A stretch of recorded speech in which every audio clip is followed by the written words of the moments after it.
শক্তিশালী শীত ঝড়ের প্রভাবে যুক্তরাষ্ট্রের টেক্সাস, ওকলাহোমা এবং আশেপাশের অঙ্গরাজ্যগুলোতে চরম পরিস্থিতির সৃষ্টি হয়েছে।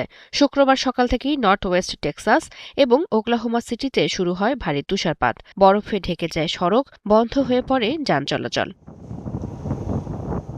কানাডা থেকে ধেয়ে আসা আর্কটিক ঠান্ডা বাতাসের প্রভাবে সৃষ্ট এই ঝড় দক্ষিণ রকি অঞ্চল থেকে শুরু করে পূর্ব উপকূল পর্যন্ত বিস্তৃত হচ্ছে।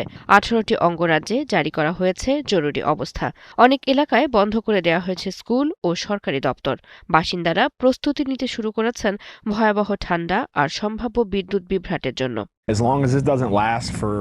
আমরা খাবার আর পানির মজুত করছি। বিদ্যুৎ চলে গেলে যেন কয়েকদিন টিকে থাকা যায় সেটার প্রস্তুতি নিচ্ছি। রাস্তাঘাট খুবই পিচ্ছিল, জরুরি প্রয়োজন ছাড়া কেউ বাইরে বের হচ্ছে না। এমন ঠান্ডা এখানে সচরাচর দেখা যায় না। হিটার, ব্যাটারি আর প্রয়োজনীয় সামগ্রী কিনছে সবাই। ঝড় কতদিন চলবে সেটা নিয়েই সবাই চিন্তিত। এছাড়া দেশ জুড়ে ৮,০০০-এরও বেশি ফ্লাইট বাতিল করা হয়েছে।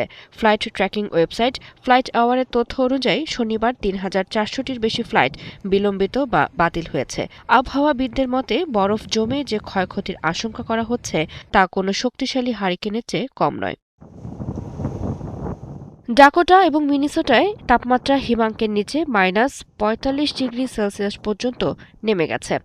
লুইজিনিয়া, মিসিসিপি এবং টেনেসি অঙ্গরাজ্যগুলোতে পরিস্থিতি সবচেয়ে খারাপ হতে পারে বলে ধারণা করা হচ্ছে।